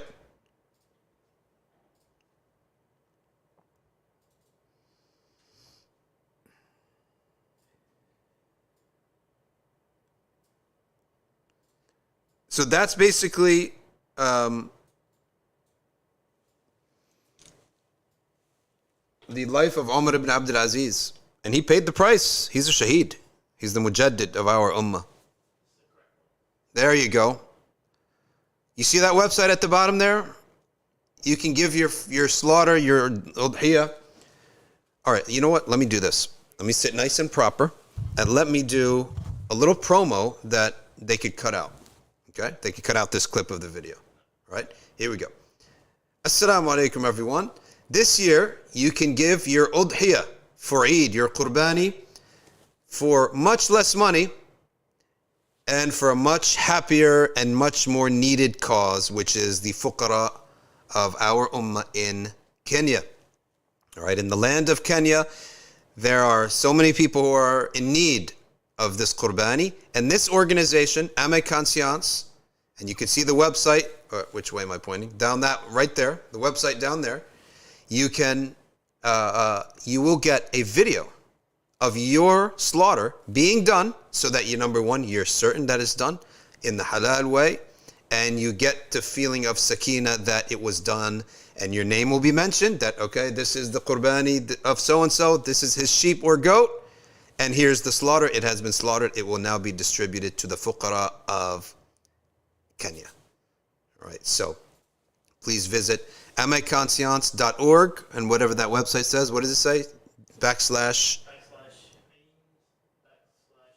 Okay, /ENG for English, /Eid. All right, and okay, good, and you'll put it in the comments section. So please visit that and support it. Look, even if you did a qurbani here, what are you going to lose? 139 French? What is it? What is that? 139 euros, $139, whatever it is. Doesn't make a difference. It's a small amount of money, and I guarantee you, your Air Force Ones and your Jordans cost more than that.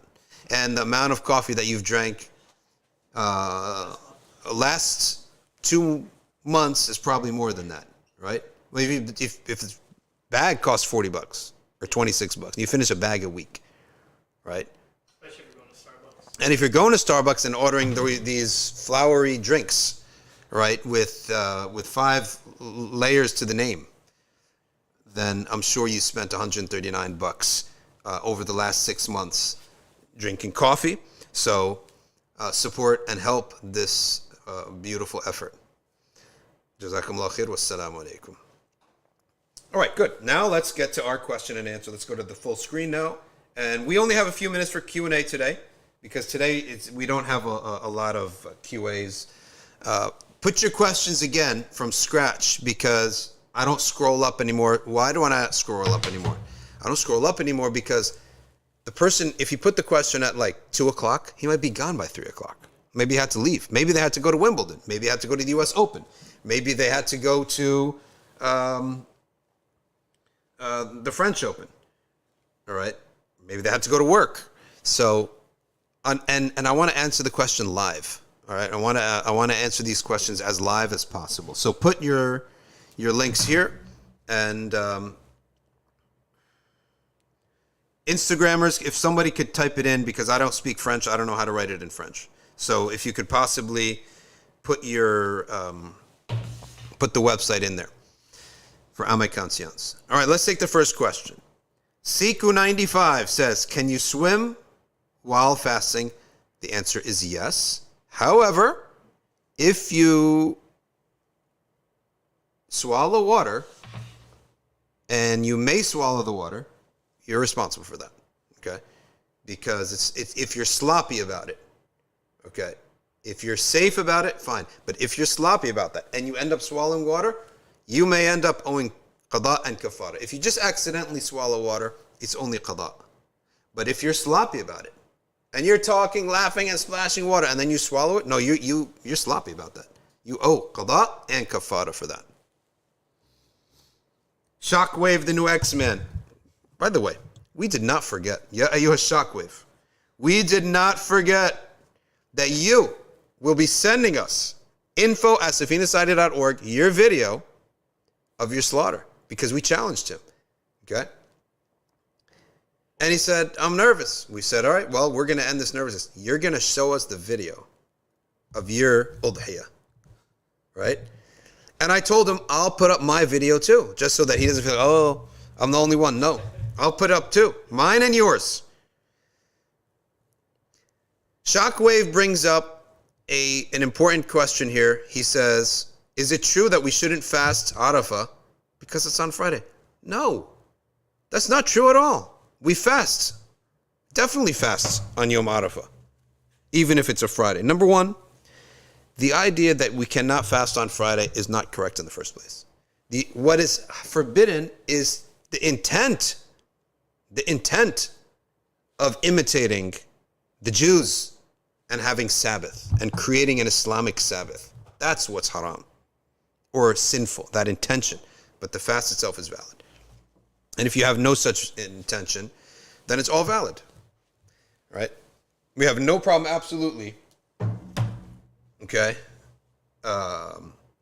Absolutely no problem in fasting on Friday. Nafila.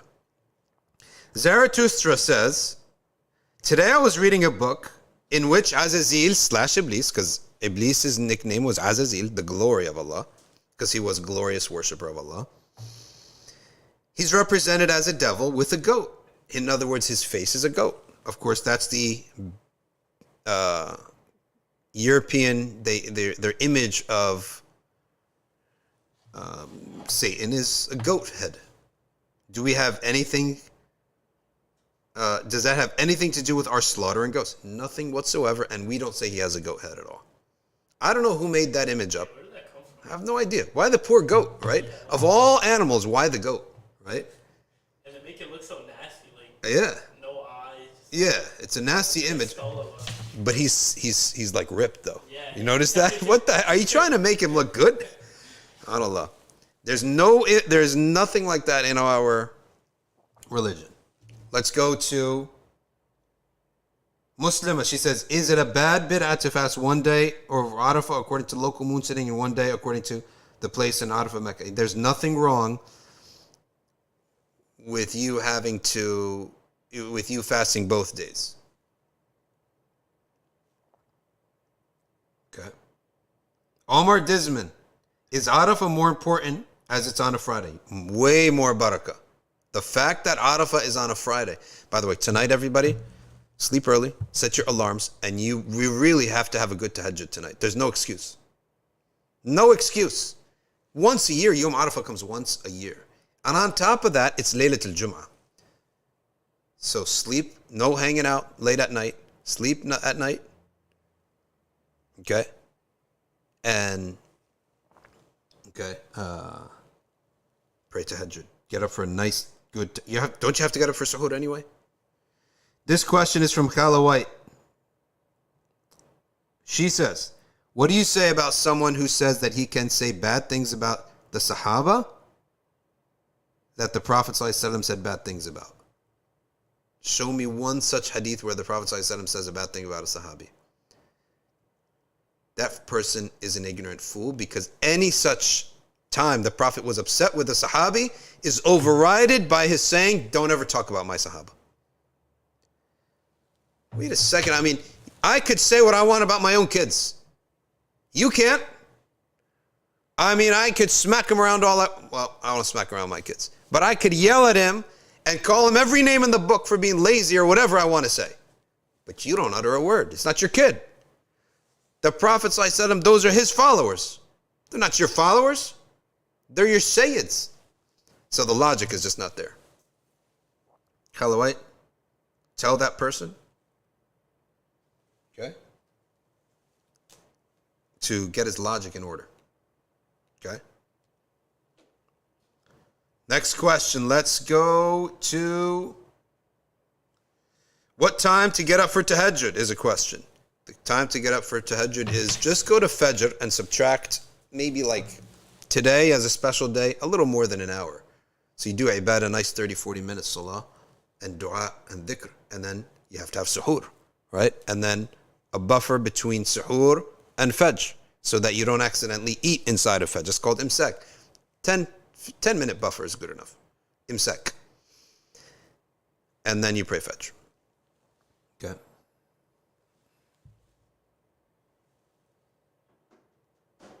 What if a woman is not fasting on this day? It doesn't matter. She gets up for dua. It's still time of dua. The night, the tahajjud night, that is still a time for anybody that can get up. Haid or no haid, nifas or no nifas, postpartum bleeding, prepartum bleeding, whatever you want to call it. You can get up and make dua and dhikr. Because it's a very special time. The Layla of Yom Arafah. Of course, they're not going to fast, right? If a person is slaughtering this year, or they're paying for the slaughter, either the same thing, it is a light sunnah. Light sunnah for them also. We said this from the beginning of the Hijjah, to not clip their nails or their hairs, right? And some people's nails grow really long and they get agitated by it. It's a light sunnah. If it bothers you so much and you clip your nails, you just lost the light sunnah. Why? Because shath, sloppiness of like the pilgrim, is what you're seeking. Okay? And so if you're unable to do it, khalas. But if you are able to do it, then you are fulfilling a light sunnah there. All right, let's go to Aslam. What did Aslam's question say? Aslam says, can you pray ishraq in congregation? La, di bida. You don't pray duha in congregation. Okay. There's no salat ishraq. When you pray ishraq, which is you pray Fajr, you stay in the same spot and you do dhikr and ibadah and Quran until the sun is up. Okay, clearly up in the sky. You pray 2 rakahs. That's duha. At that time, it's also ishraq. Okay. What's our live stream schedule? We are off Monday. We're off Monday. And we're back Tuesday. We're off Monday. And then the rest of July is full. Monday through Thursday, Monday through Thursday. August is spotty. There are 2 weeks I'm not in August. So August is going to be our summer month. There will be some times but we'll put up the schedule. Aslam says,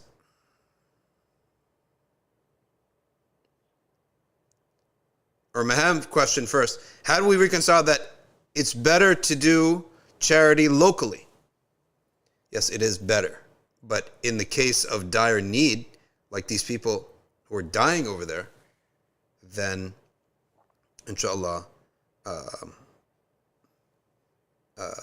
it's still acceptable. It's just better to do it locally, but there's people dying and they haven't eaten meat in like 6 months. What are you going to do with... You know what? This is so funny. I used to see Christmas happening. All the neighbors would have Christmas when I was young. We didn't have a lot of Muslims around. We weren't even a religious family, right? But we didn't celebrate Christmas. We had some things that we did, like traditional things, right? We didn't celebrate Christmas, of course. So I said, well, what do we have as a little kid? Maybe like 10, 11 years old. So my mom said, we have Eid. I said, okay, well, what do we do on Eid? They have trees, they have lights, they got gifts. And mom says, well, we have Eid. I said, okay, well, what do we do on Eid? Said, we eat feta, which is an Egyptian. It's the original what the Prophet's grandfather had invented. His Prophet's great grandfather Hashim had invented a meal that became a tradition, which is the lamb on bread with garlic and vinegar soaked into the bread, and then you put the lamb on top of that, and you eat that. So my mom said feta. Says, oh, what is that? I said, it's lamb. So it's like, we get to eat lamb on Eid? That's the thing? But we just ate steak yesterday, right? We eat meat all the time, right? We eat meat all the time. How is this a special thing, right? So, of course, there are many ways for parents that make Eid exciting. So all my Nikes, I would get them on Eid. Like I could still remember when I got my first Air Max, right? The best running shoe out there, the first Nike Air Max, which is still like the killer. They're still the best. Those are the best ones. They're the most comfortable. They're the best ones. And you know when these kids, they get their Jordans on Eid and they're like walking like this. They don't even want to. I look around. I'm saying, why are you hurt? Are you okay? He's like, no, he doesn't want to crease his Jordans, right? So we have so much meat that you have to start thinking of what about those people in Kenya that haven't eaten meat in like 10 years, right? Why? Because you want to slaughter here and eat it yourself. You selfish. No, I'm just kidding. All right, next question says, do they ship to Europe? Sophia says. Yes, Mecca Books does ship to Europa. Okay. This book that we are reading is Survivor's Islamic Spirit. Thank you very much, Aisha L, for putting it up. A soul says, we have Sayyid, descendants of Rasulullah. Are there descendants of Abu Bakr, Umar, Uthman, and Ali? Yes, there are. The descendants there, and Sayyidina Ali has his own descendants through his sons outside of Sayyidah Fatima. Okay? And those descendants they're still there, right? They're still alive. And those lineages are alive. And the Bani Abbas have a lineage. Okay? How do people track those lineages down? In the old days, they used to monitor it. The prophetic lineage had to be government authorized. So no lie, because you can't take zakah, they can't take other money. But once the Ottoman Empire was shut down, all that stuff was like just done. I don't know if it was done in the same precision. So a lot of it's mixed up and lost, and a lot of people make up stuff. Okay. Shockwave, can we go over slaughter rules for my qurbani? You're going to take the animal. You're going to sharpen the knife before that. You don't sharpen the knife in front of the animal. You isolate the animal from the other animals. You should not slaughter in front of the other animals. Okay, it's just sinful if you do. But the slaughter is going to be valid, but it's sinful. You then dig a little hole because the blood has to go somewhere. You don't want the blood just going everywhere. You lay the animal down. Some people will close the eye of the animal, sometimes not. You're going to basically pull the head back, the chin. And that helps because the animal doesn't see anything. You pull the chin back, and usually some people have to help you hold it down. And then you slaughter it. Now, you'll be surprised, and in the beginning you're going to be so nervous, you're going to go so hard, you might go all the way through the neck. You'll be surprised. But some people also, they go too soft. They're like afraid. That's haram. Because now you're like massaging the poor guy's neck you're teasing him. End it quickly. Because if you're going to the risk of cutting the whole head off or going too deep with the knife is a lesser harm than like slowly killing the thing. Okay, all the animal rights activists would be going crazy. Okay, so shut them up and do it like that. So stronger, and then after 2, 3, 4 slaughters, you get really good at it. Okay, you get really good at it. Question here says, is this correct that Sayyids marry Sayyids only? No.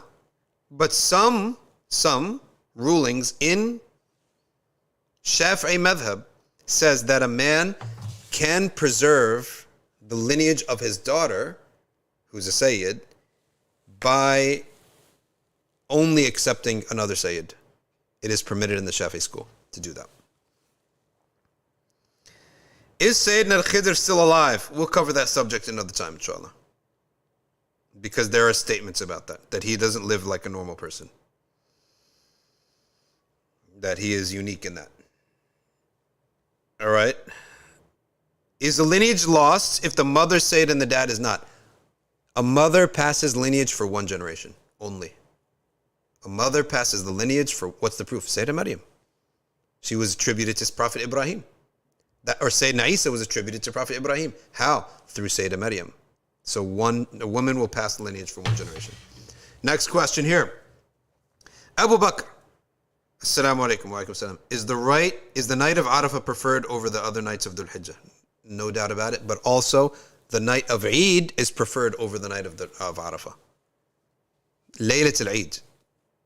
So, is more important. What to recite for Tawbah besides Sayyid al-Istighfar? La ilaha illa anta subhanaka inni kuntu min al-zalimin. Is it true that we shouldn't fast? We answered that. Is it a bad bid'ah? Bushra Begum. She says, what do you say to a 26-year-old woman? She's living with her mom, British. You know, it turns out this Nothing But Facts is really good because it's nighttime for the British Muslims. It's like an evening program for them. And it's also, they're more than us. Like the American Muslims are what, like, I don't know, like 6 million? They're like 12 already, million. Someone said that this is better than Netflix. At least you don't get sins, at the very least. 26-year-old woman, she's living with her mom. She goes out once a week and stays the night. She doesn't tell her mom where she's going and says she's out with a friend. Where's the wali here? Where's the dad? Where's the uncle? Where's the grandpa? Or the husband? But she lives with her mom. Her mom does ask her, but she doesn't listen. Is the mom correct in being worried, or is she not responsible for her anymore? The mom, in the sense, she's a sense responsible, but at the same time, there's a limit on what Allah expects from a mom or a mom. It's really certain things is expected to be done by a male relative. That's why we have to revive in our sense, in our communities, this concept of the male relatives being taking care of their families. So there's so many families where there's no dad and no husband, right? So then in that case, the burden is unnaturally on another woman to do things that Allah Himself does not ask her to do, like lay down the law. Yes, every woman she's responsible for her flock. But to what degree? A woman you can't put this burden on her to raise a teen son or control a daughter who's 26 years old. No, I don't see it. So whatever the mom does, it's a ni'mah, it's a hasanat for her. But the obligation, I would say, she can't be held responsible. Okay. She can't be held responsible, ultimately, in the sight of Allah. She did do what she can do. That's it. Do what she can do.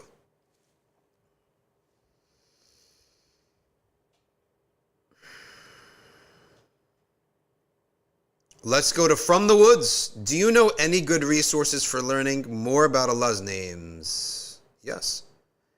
I've summarized them in the book Key to Paradise. I took them from Imam al-Ghazali's book and Imam al-Bayhaqi's book. Okay. And Ibn al-Qayyim al-Jawziyah's book. Some of it from there. Because he has a great book on that too. All right. Key to Paradise is at safinapress.com. You want the full book, Imam al-Ghazali's book, you can get it on meccabooks.com. Imam al-Ghazali's book on the 99 names.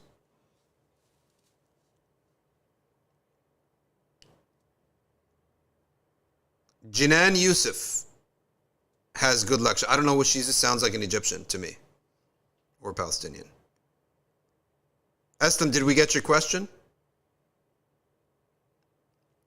Omar Adisman, can we do what dua we want on Arafah? You should do it all day.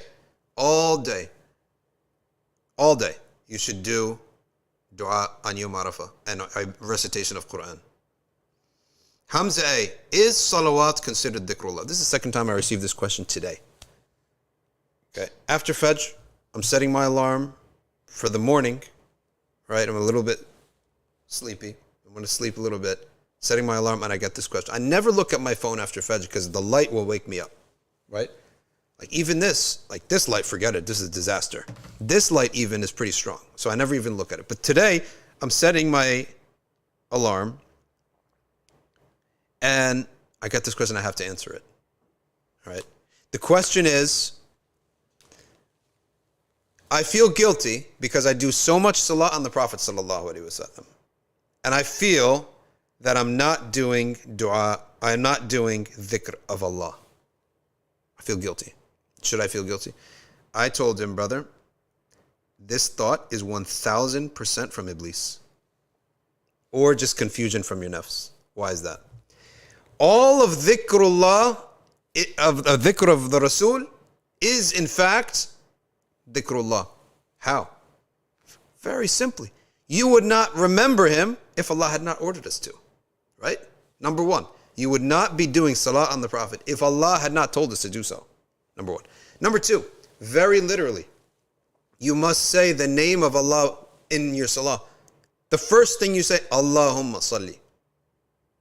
So you have to say it. So you are remembering Allah's name. Number three, the Prophet himself, sallallahu alaihi wasallam, said, if all of your extra ibadah and your extra dhikr was salah upon me, then all of your anxiety and your grief from the past, anxiety from the future, would be gone. There's nobody who does salah on the Prophet like seriously. They take it seriously. They're taught about it and they make it a big deal in their life. None of them, you don't see them except that they're extremely happy, easygoing people, light, very light people. Anxieties and grief gone. Number four, did not Allah subhanahu wa ta'ala says, Man ata' al-Rasul faqad ata' Allah. Whoever has obeyed the Prophet sallallahu alaihi wasallam, the messenger has obeyed Allah. So that's obedience, which is higher than mere remembrance. So the obedience of the Prophet is the obedience of Allah. So therefore the dhikr of the Prophet sallallahu alaihi wasallam is the dhikr of Allah. And those are the four reasons why. So get this idea out of your mind. Iblis would love nothing other than you take your eye off the Prophet sallallahu alaihi wasallam. If your eye is on the Prophet sallallahu alaihi wasallam, you are going towards Allah Ta'ala because He's taking you there. Ihdina as-sirat al-mustaqim wa innaka latahdi ila sirat al-mustaqim. Allah gives a tafsir of Surah Al-Fatiha in the Quran by saying, you are the guide to sirat al-mustaqim. If Allah wants to guide us to the straight path, and He's guided you to following His sunnah, to loving the Prophet sallallahu alaihi wasallam, to make dhikr of him, and you can't make dhikr of him without loving him. There's no way you could do dhikr of the Prophet sallallahu alaihi wasallam without eventually wanting to follow his sunnah. And you can't follow his sunnah without following the sharia in general. Like nobody can say, the Prophet used miswak, I want to use miswak.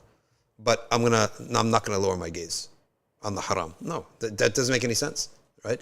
So you're going to follow everything that he brought, and it will lead you to nothing other than the straight path. Turning your eye away from the Prophet ﷺ is what Iblis would love for you to do. Because now you can go do things your own way, right? So that's the answer to that question. We can only take a few more questions because unfortunately, we have to wrap up. I told you before I can go for hours, right?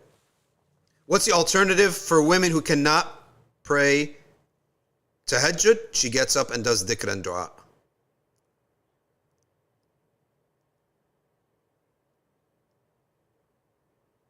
Ruh Muhassar, I'm pretty sure that Jonathan Brown, when we did a pod, not pretty sure, 100% sure, he retracted his statement, his philosophy.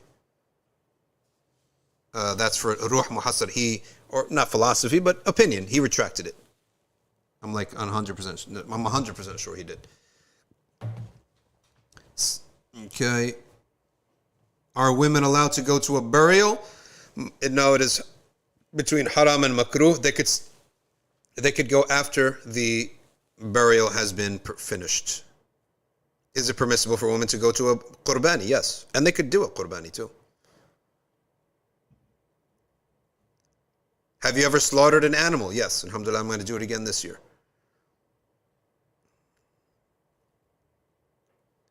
The funeral, the janazah prayer is different from the burial. The janazah prayer, women of course can go to that. But the burial, the Prophet ﷺ forbade them from going. Okay? He did not want them to see the burial itself, because that's pretty graphic. Right? After the burial is done, then they could go and visit the grave. What is advised to do on Laylatul Eid? Ibadah and dhikr and dua. General. Ibadah, dhikr and dua. Okay. Can salawat on the Prophet after salah replace the tahleel, tahmeed and takbir? No. Do not replace your own ibadah and nawafil. Don't swap out the sunnah. So After salah, you have to do Ayatul Kursi as the not have to. I'm saying as a sunnah muakkada, not muakkada, even sunnah. Ayatul Kursi. Astaghfirullah, astaghfirullah, astaghfirullah. Allahumma a'inna ala dhikrika wa shukrika wa husni ibadatik. Ayatul Kursi, and then your tasbih. 33, 33, 33. La ilaha illallah wahdahu la sharika lahu lahul mulku wa lahul hamdu. Muhammad Sain Ghurqani. Is Shams al-Ma'arif a good book? No, it's an evil book on how to use the jinn. So throw it away. And throw away all those Shia books too. Prince Matthew Gaming, do you think Laylatul Qadr corresponds with Yom Arafah? It corresponds in the sense that the Laylatul Qadr is the greatest night, Yom Arafah is the greatest day. That's the correspondence between the two. Why are so many people saying democracy is haram just because it is from the West? Democracy is not, what is forbidden is the spreading of responsibility to the point that we can't isolate one person who's responsible. So that the Sultan, if he does something, he can't say, oh, well, he can't come on Yom Al-Qiyamah. I didn't want to wage war, but the people voted to wage war. I didn't want to kill so-and-so, but the people voted. I didn't want to put the illegal taxation, but the people voted for that. You're not allowed to do that. Even your council, right? Like there's a shura. So responsibility has to be on one person. Okay? Allah subhanahu wa ta'ala will ask every sultan, every king, every emir, every president, this happened under your authority. You were king when this tax was levied on the people. You have no excuse. Oh, no, my Senate, the Senate said we have to do it. What kind of king are you? Okay? Same thing. That's what's forbidden. Of course, the law itself. Rapid fire. Been sick. Please make dua. May Allah Ta'ala give you a speedy shifa. Ya Hamza Hussein. FF. What is recited besides for Sayyid al-Istighfar? La ilaha illa anta subhanak inni kuntu min al-zalimin. I'll say it again. La ilaha illa anta subhanak inni kuntu min al-zalimin. What is Ishraq? Ishraq is Salat al-Duha prayed by staying up from Fajr until the sun rises. Is there a live stream next week? Yes, but not Monday. We're off Monday for Eid. Because originally we thought Eid was going to be Saturday, but it turned Sunday. It turned out to be Saturday. But people made plans. Okay. We answered a lot of these questions. In Hanafi madhab, do you need to pray again if, let's say, you pray in the car, plane while traveling? I don't know, to be honest with you. We have to ask about that. Can you go over Tamim al-Ansari? Yes, inshallah. Maham answered the question about the Hanafi madhab, that you have to repeat those prayers. Ammar al-Basri. Can I change to Hanafi madhab because I take bay'ah with a shaykh that's following Hanafi madhab? There's nothing wrong with changing your madhab. Nothing wrong with changing your madhab. Okay.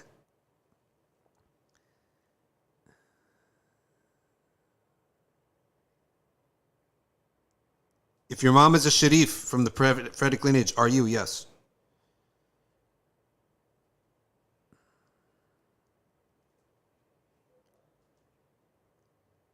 Spiritual love is a tie between people because they worship Allah together. And they have taqwa towards one another. Like you have taqwa towards your employer. Like you respect them. I'm not going to rebel against them. I'm not going to cause problems. They have taqwa towards you. I'm going to make sure I pay him on time, etc., etc. Okay. All right, folks. We really have to, unfortunately, we have to go. Okay.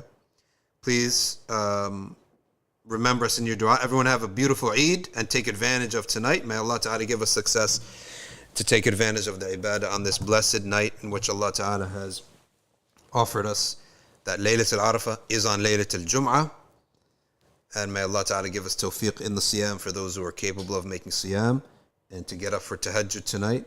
That's what our goal should be on. And may Allah accept our ibadah, accept everybody's dua, accept our siyam, accept the dua to break the siyam.